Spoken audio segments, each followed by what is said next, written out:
stuff wrong that I felt like it shouldn't. And it wasn't worth the cost to keep going at it. That just made me remember that there's some variable you can pass in with the model that's like the temperature, I think, or something like that. And that, I think, it's almost like makes me think of Myers-Briggs, like abstract versus literal thinking, where it's like, no, you're just going to think extremely literally, or no, you're going to kind of go off and be more creative, but also...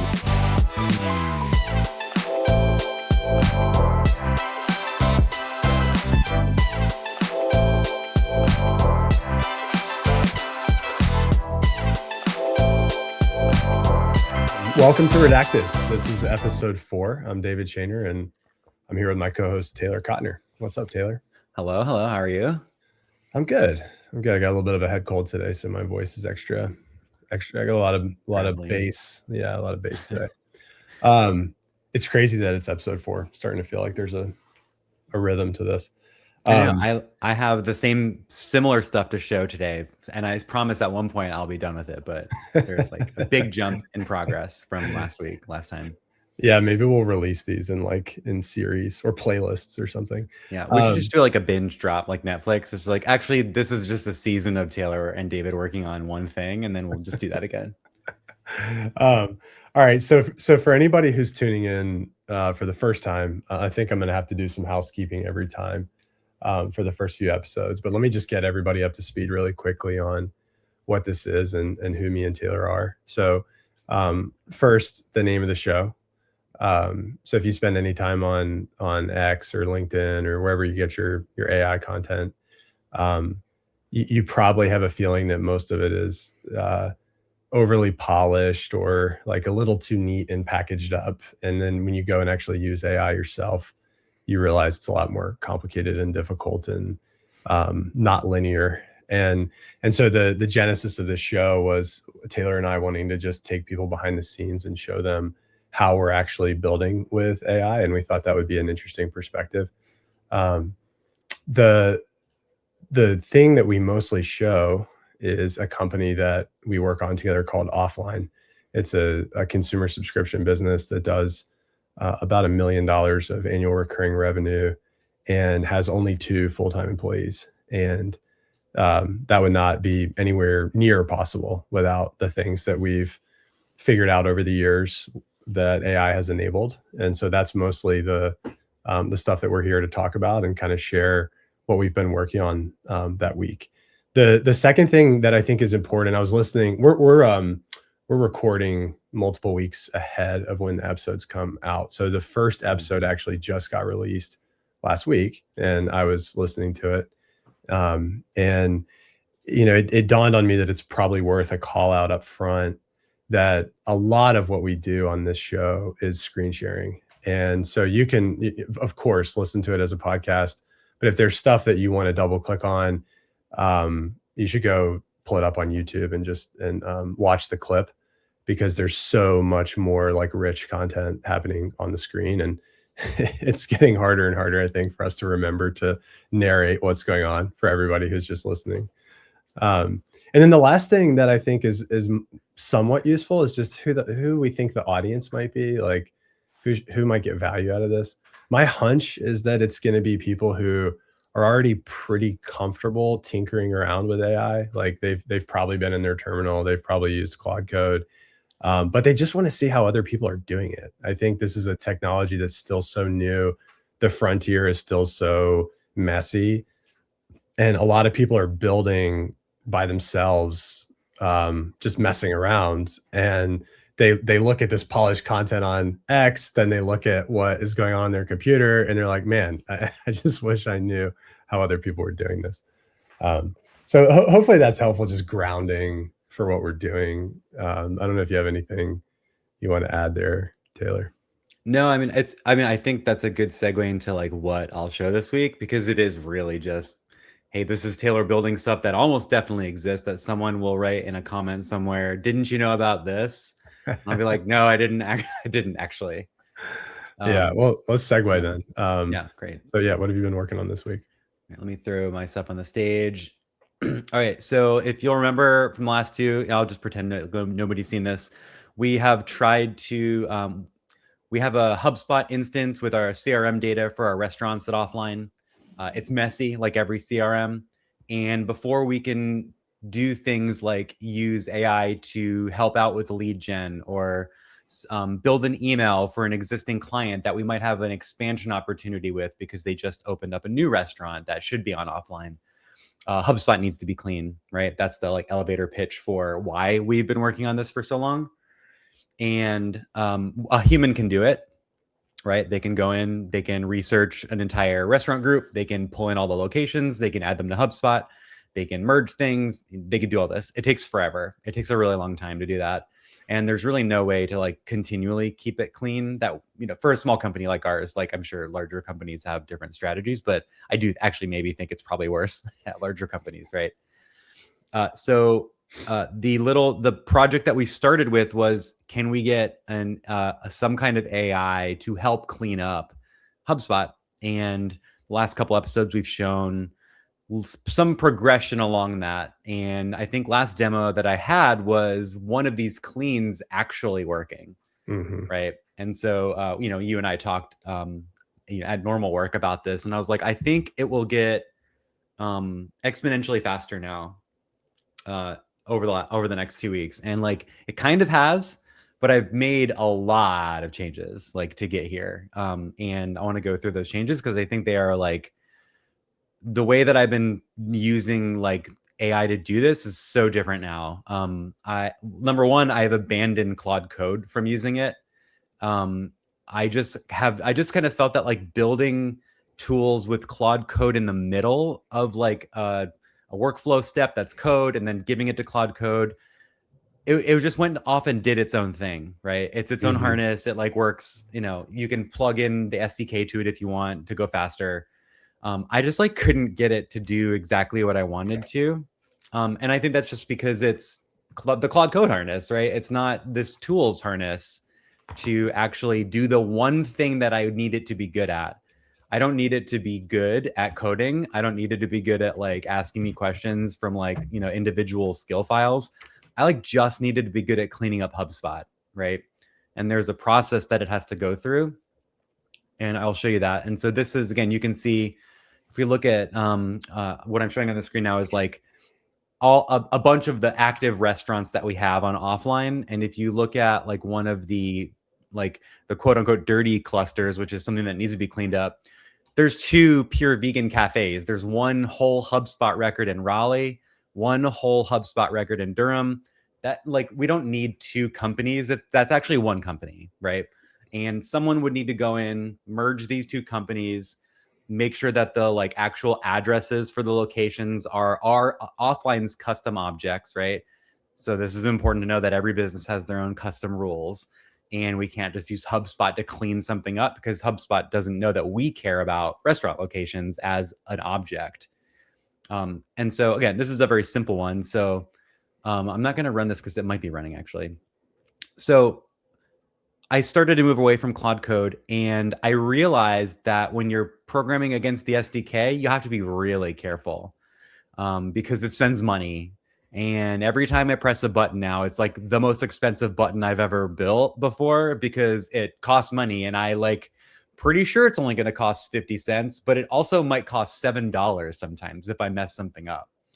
And so again, I'm sure a lot of people, like a lot of like builders have been through this before, but we've not been building with the SDK. We've been using Claude Code a lot. And so I started building with the Sonnet SDK, and I started with a like, I won't show it because it's gone now. I turned it into a web page, but I made just like an evals page, and this has everything that I've been doing on it. And so we have lead gen expansion evals, which are, hey, when something's cleaned up, go through the entire company and see if there's an expansion opportunity, whether that is with the existing locations that we're missing from a concept that we already work with, or a restaurant group where we're working with two of their concepts, but they have three other ones, right? That's an incredibly warm lead for an expansion for Offline if they're already a happy customer, right? So that's just one example. And then we have a bunch of other ones that don't matter. But the way that you can visualize these is if this is like my runs page, and you can see a lot more green on here than red. Whereas before, like if we scroll all the way down, there's a lot more red, right? Or canceled, right? So last night was a huge experiment because I queued something like 200 just to go last night. And the reason why I was not worried that it was not going to spend $1,000 last night is because once I started programming against the SDK, I was like, oh, wait a minute, I can use other SDKs. And I'm using Anthropic directly with Sonnet and Haiku. And I realized that Sonnet's really good, but it's very expensive when you're doing stuff like this, right? And so I ended up plugging in Vercel. Vercel has an AI gateway. There's a bunch of these where you can just like pick any model from the Vercel gateway and start programming against it. And like, I'm going to talk about the cost in a minute, but I ended up doing evals and realizing that GPT-5 Mini is pretty good. I mean, it was getting almost all of the stuff that Sonnet was getting. Here or there'd be a little X you can see on the screen where it failed that eval, but kind of good enough at 10x less the cost. And I was like, I can live with that. I can live with that 10x less the cost. Like you can see this grader. This is an easy one because a lot of it's deterministic. The evals for Sonnet cost $1.50 to run every time, all of them, and they're 14 cents on 5 Mini, and they all pass, right? And so you get down to here. Some of these are new, like this little tool that I built. Again, it's just an eval system. Like I'm sure there's ones that I could have used, but this was my way of incrementally building up my understanding of how to do this. And when a prompt changes, all of them go yellow. Like I made it so that if we end up changing a prompt, I have to rerun them. I don't necessarily rerun them all the time because again, it's $1.50 for this just one set. But I added this planner one. We needed to deduplicate restaurant locations, and so now I could just go here and click run. It'll run these in the background and then fill this in with an X or with a check when it's done. Cool. I'm gonna pause. Yeah, I was gonna pause there. Good timing. So going back, you said you're not building with Claude Code anymore. Just for audience clarity, what you mean is that you have no Claude Code in the loop. Correct. Yeah, that's a better way of saying it. I'm like using the SDK for the tool. I'm building everything still with my Claude Code subscription. So what was happening before was the SDK was going and doing things, and then instead of like a human in the loop, you had a Claude Code in the loop that was telling you what was going on and potentially introducing, it was meddling a little bit, or it was doing steps, but it was doing them differently than the SDK would have done them. And so it just introduces more variability into the system. Am I understanding that right? Yeah, and again, like this is my mental model that Claude Code has a little mind of its own about what it can and can't do. And I think it tries really hard to just do everything it can based on the prompt that I was giving it, which was, if we're looking at one of these prompts, which I want to also like touch on in a second, is we have this skill, which is the reconciler. This is the thing that takes the plan from the like, hey, here's all the dirty HubSpot data. Send out a researcher to this. This is like one agent goes and sends out a researcher to the web, finds the real life structure of this business by searching the web, which is like the only place you can find these things. Google Places helps fill in the dots, but you need like a human or an agent that's just one job is to find the restaurant group structure. This one takes what that planner made, which is here's the real world representation of this restaurant group or this one restaurant. Go make it so in HubSpot, right? This is what the reconciler does. And this one has tools. This one has like very specific HubSpot tools that we made together. I'm not just giving it like the HubSpot API. Like it has like very specific tools about how to do the only things that we care about in HubSpot, right? So like we don't care about making contacts or deleting contacts or like managing deals, right? For this tool, we only care about merging things and cleaning up restaurant locations and linking things from a parent and children, right? Very maybe too deep level, but Claude Code was like not. It was very hard to test because the inputs and outputs were like black boxy, whereas the SDK, every turn I could save what it returned and know exactly what it was doing. And when you go into the runs page and you click on a company run, like let's say, like let's do one that I did a good job on, Zoka, cleanup A. These are all the steps that it goes through, along with like all individual costs, right? So the reconciler, this was the input to the reconciler, and this was the output. So now if something goes wrong, I can have an actual Claude Code programming instance that I'm working on the app go in and be like, what happened here? Like, why did this fail? And how can we make it better? Yeah, that makes sense. Yeah. And then the last thing I added was I was going in and grading them, but I knew that there is a way to like have it grade itself. So we just made a almost fully deterministic grader. There's a little bit of LLM that happens in it, but it gives each one of these a grade. And if the cleanup is less than an A, it actually escalates it to Sonnet to go redo it. Right. How does it, so, yeah, that was, so I was going to ask next about like kind of the evals and the oversight. Talk to me about how you, you know, just for 15 seconds of explaining what's on the screen, like when you were talking about evals, you've got this, basically almost like an Excel file of all these different evals. Each row is a different eval for a particular prompt. So it looks like there's 20 something or 20, let's just call it 20 evals for just the partner reconcile planner agent.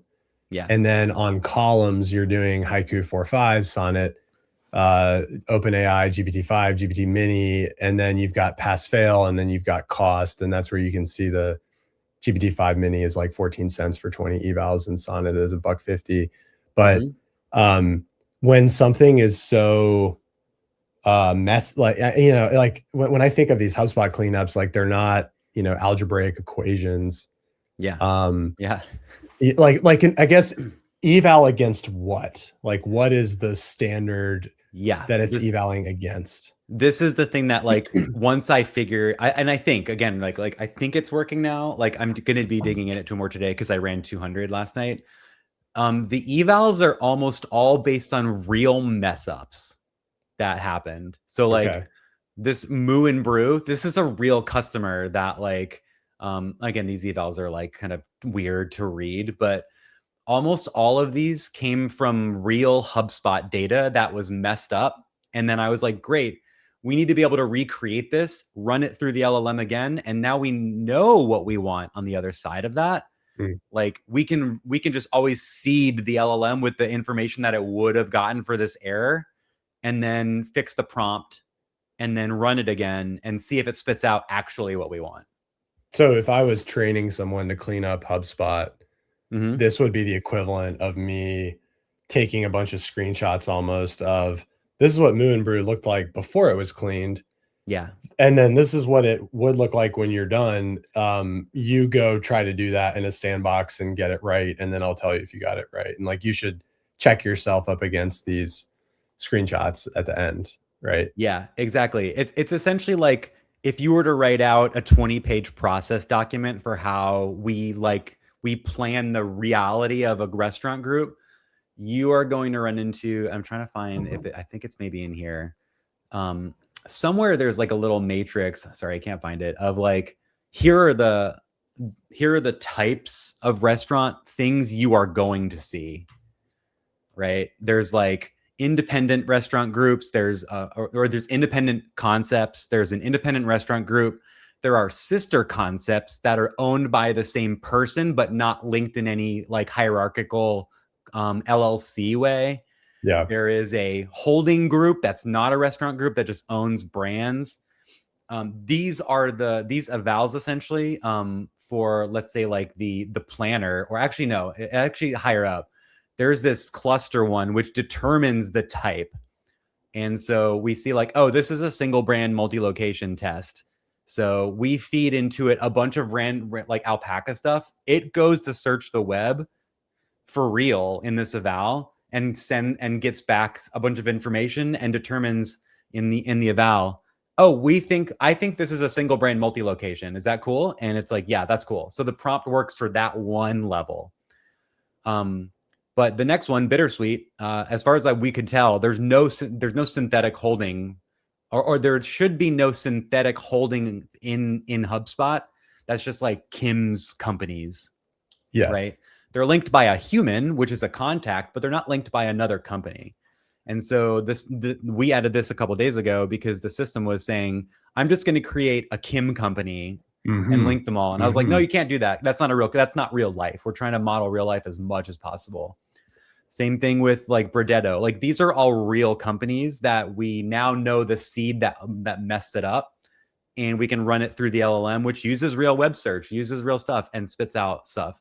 And so in this one prompt, right, it's essentially like testing a big function in a coded app, but you have to test them all at once, kind of, because the prompt is the thing that's going to be sent, and the LLM has to handle all 5 of these examples. Yes. It's making me think of, some calculus class where you have like 4 variables in an equation, and like it has to get A, B, C, and D. It has to solve for all 4 of them correctly every time you change something, or it doesn't, or it's broken. Yeah. So this is where it gets expensive if you're redoing the evals every time, like you change the prompt to make sure that it doesn't break something else, right? This like Crawford one was broken for so long. And then when we fixed it, I was like, oh, I have to run the other ones to make sure it didn't break the bittersweet one. And so that's why a lot of these are yellow, because I'm like, actually, I'm not using Haiku anymore. Like Haiku can't even do some of these things. And GPT-5 overthinks is what our theory is. When I say I mean me and Claude Code as we're building this, because it just gets weird things wrong. Like I get that Mini would get something wrong, but like, GPT-5 was getting more stuff wrong that I felt like it shouldn't. And it wasn't worth the cost to keep going at it. That just made me remember that there's some variable you can pass in with the model that's like the temperature, I think, or something like that. And that, I think, it's almost like makes me think of Myers-Briggs, like abstract versus literal thinking, where it's like, no, you're just going to think extremely literally, or no, you're going to kind of go off and be more creative, but also less reliable. I wonder, I mean, that's a whole nother dimension, a layer of this, that I have not. I am shocked at how like performant 5 Mini is. I would never have. Me too. I was really surprised that it was like, I mean, like, here, let's look at that Vercel gateway. Over the last 24 hours, I spent $20 on 133 million tokens.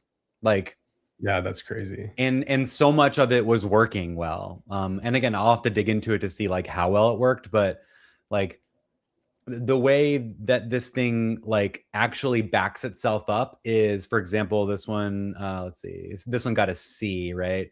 101 Craft Kitchen. And then it got a B, which means I need to go look at it. Like a B is not good enough. So even Sonnet had a hard time with this one for some reason.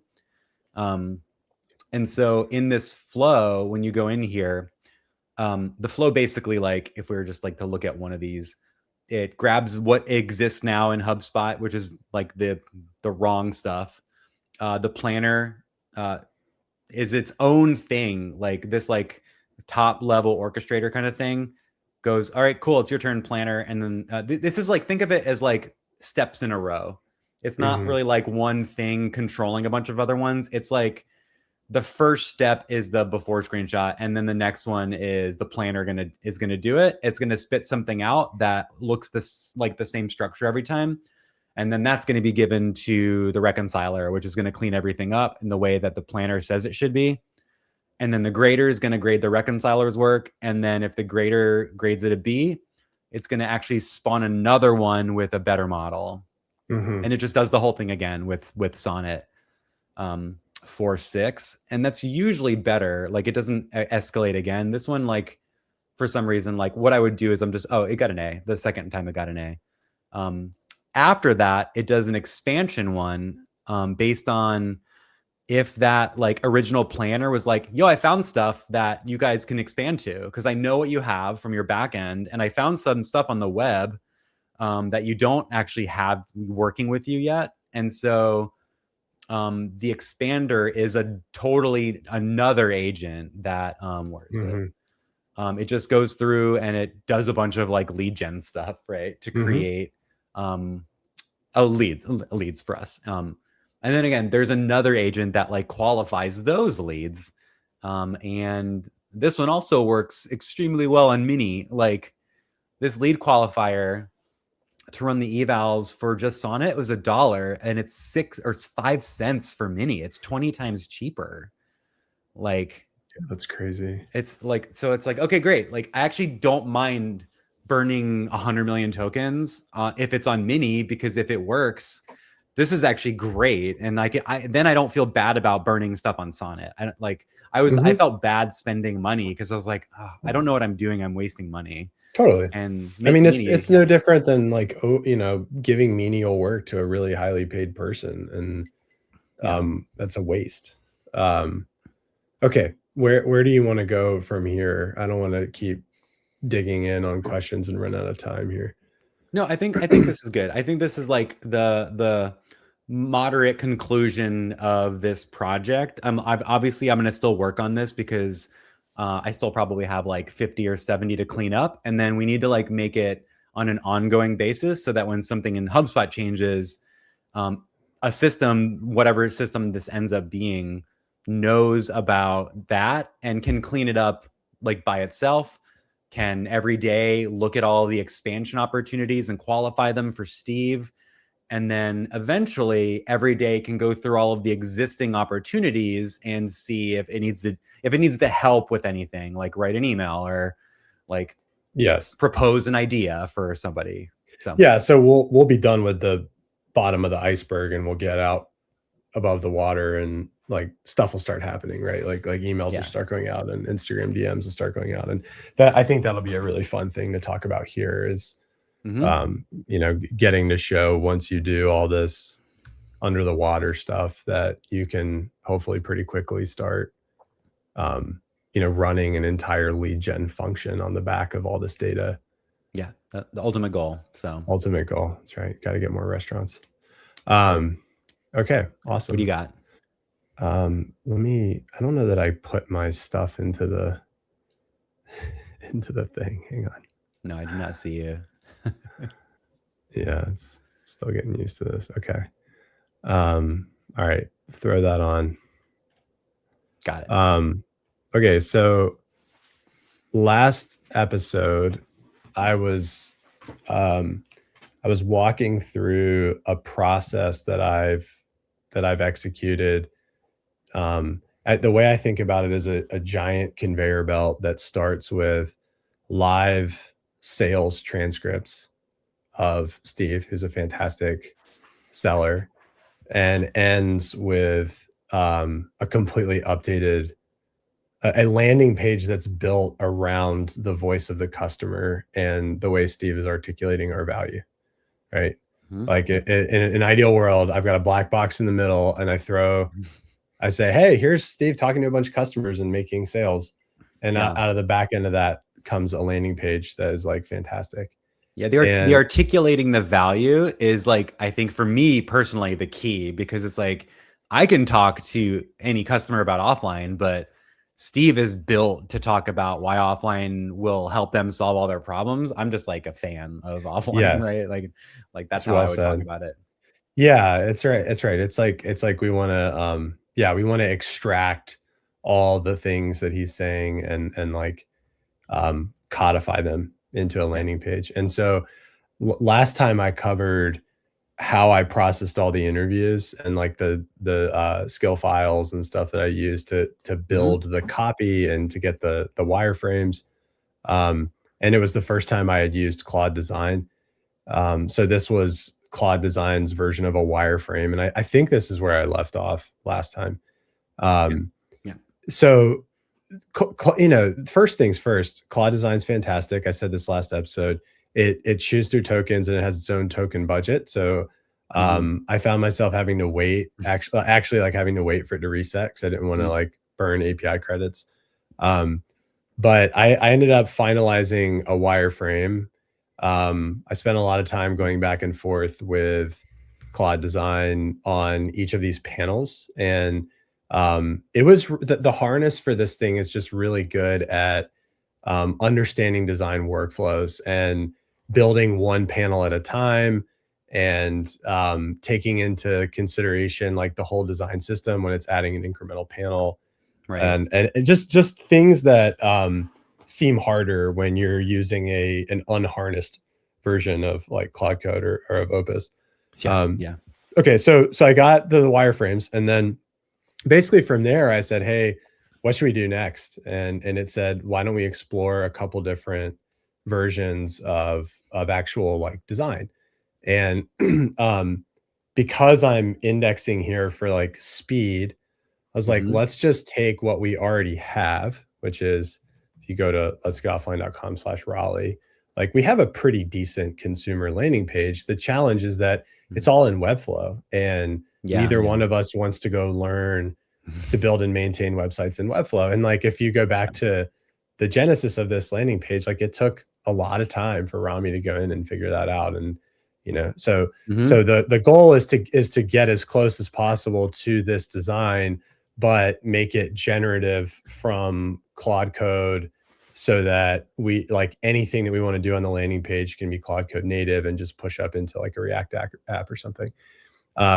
So what ended up happening next is now a like even more polished version. Like Offline's design is already pretty bare bones. We let like our videos and our photography lead. But what I told this one is I said, hey, just go look at our existing landing page and then build that design for me. Yeah. So I didn't even go and bother in building like a design system or anything like that. And it pretty much like replicated it 1-to-1. That's crazy. And like it's pretty good. Like if I look at this panel here versus the live panel,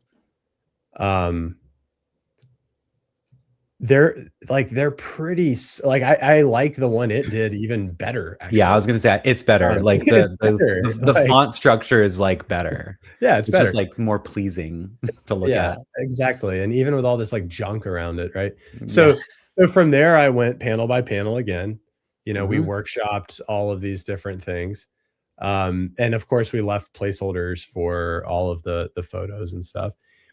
Then what Claude Design does is you can go over here and you can click share, and you can click handoff to Claude Code. And what it does first is it wrote a markdown handoff document. Oh, I skipped a step. So once I got the desktop, I went in and built a mobile. Yeah. And what it did is it like rendered the entire thing inside of an iPhone frame, so that instead of having to inspect element and like simulate, it was really elegant, right? And we went panel by panel, just made sure everything was translating to mobile really effectively. Then it wrote this handoff markdown file, so it's got a file map. The way I understand it, if you look at the share link, if I hit this again, handoff to Claude Code, there's an API endpoint for this project. Got it. Yeah. And I'm assuming if I'm authed with the same Claude account on Claude Design and on Claude Code, it just goes in and hits the API endpoint and fetches all the files, or reads the ones it needs to read. But essentially, this endpoint gives it access to all the files, and then it opens up the handoff markdown file first. So that's kind of like codified into the way it works. It knows to point to that file and that's the like handoff file. So this handoff file just does a good job of explaining, here's all the different files that we've built together. Here's the expectations, right? It needs to be responsive. There's performance things. Here's the token contract. So that's like a little mini design system almost. And then just some notes that it probably extracted from my conversation, panel by panel build notes. Mhm. So I was able to pull this out of its memory. So then I go over to Claude Code. Obviously, this session has gotten like massive, and I can't go back to doing it. But I just pasted in that handoff, right? And Yeah, yeah. what it was able to do, because we're putting this in an existing application, there was back and forth. Mm. There were architectural decisions I had to make that most people would not have to necessarily make, but they could, right? We had to decide like where to put this. But then it just spun up a little server. So you can see here I'm on localhost. Yeah. And I opened up the offline, the consumer landing page. And I said, Mhm, hey, open this in Chrome DevTools, fetch all mhm. the assets and swap them in, right? So Mhm, it went yeah. and the video and it swapped in the video, and Okay. it went and hit the offline app API to pull in Boatman Spirits, right? So that Okay. like now this can be swapped out for any offer, or we could have it like we can do anything we want because it's part of the Mhm. API, right? And so now, like, yeah, like I finished these two this morning, and I'm kind of going panel by panel. But Got it. if I go and I do, if I shrink this down, let's see, let me just inspect and shrink this down, and I do mobile, like it looks great. Mhm. Everything translates the right way. So this is just really promising. And now that I'm out of Claude Design and I'm not like token constrained, Mhm. Yeah. this should go pretty quick. And then we essentially have a scaffolding. So I tucked it in the Hmm. Mhm. events.letsgetoffline.com. Like I told it, let's put it there. Make sure you uh quarantine the design style of this Right, because yeah. this is the one we're going to want to use. And Mhm. then I'm going to figure out how this interacts with kind of the rest of the sitemap. Um, but Of yeah, the, you're talking about the partners app, right? yeah, because I think what'll Yeah. happen is because the consumer one is probably fine on Webflow for now if we don't want to rock the boat. Um, when you go to the footer or when you click like partners, Yeah. it'll just pop a new UR like events, like a subdomain or something, and we'll just have all the stuff live over there. Yeah, And and like I think it's interesting to like talk about that for like 1 second. That yeah, one is using when we started building the partner side of that app, you started in Storybook to come yes, up with a set of allowed components, which then had to turn into a thing called an NPM package, which we could pull in as the style guide to yes. use. And so this, I would assume, is going to like this whatever this happens and however we start to iterate on this will be that new thing For the landing pages, for the yes, landing pages. Yeah. Okay. yes. Cool. I don't think this. I so we're working on another project together where we're doing an actual like SaaS application interface design, UI components. I'm not sure Claude Design is Yes. quite there yet.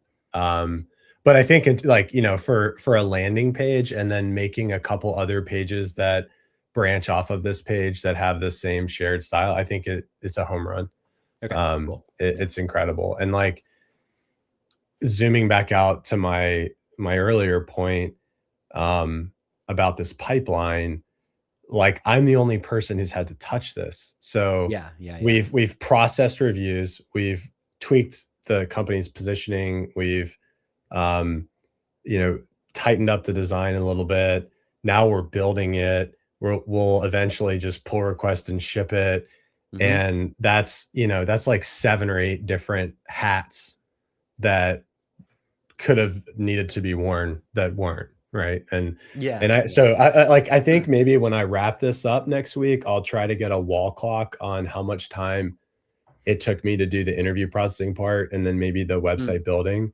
I Yeah. think that would be interesting to know. But I'm really happy with the output, and that's what matters. And this dovetails with the project that you were sharing earlier, obviously, because once we start doing lead gen, we need a place to send all these restaurants that um, does a good job of explaining our value. And Yeah. and so I'm working on that. This is kind of like the top of the funnel while you're working on the bottom. Yeah. And hopefully we'll get to show everybody what it looks like when all this comes together. Cool. Yeah, this looks cool. This looks great. I'm Yeah. looking forward to blowing away the consumer site too. Yeah, me too. And doing this. Me too. Me too.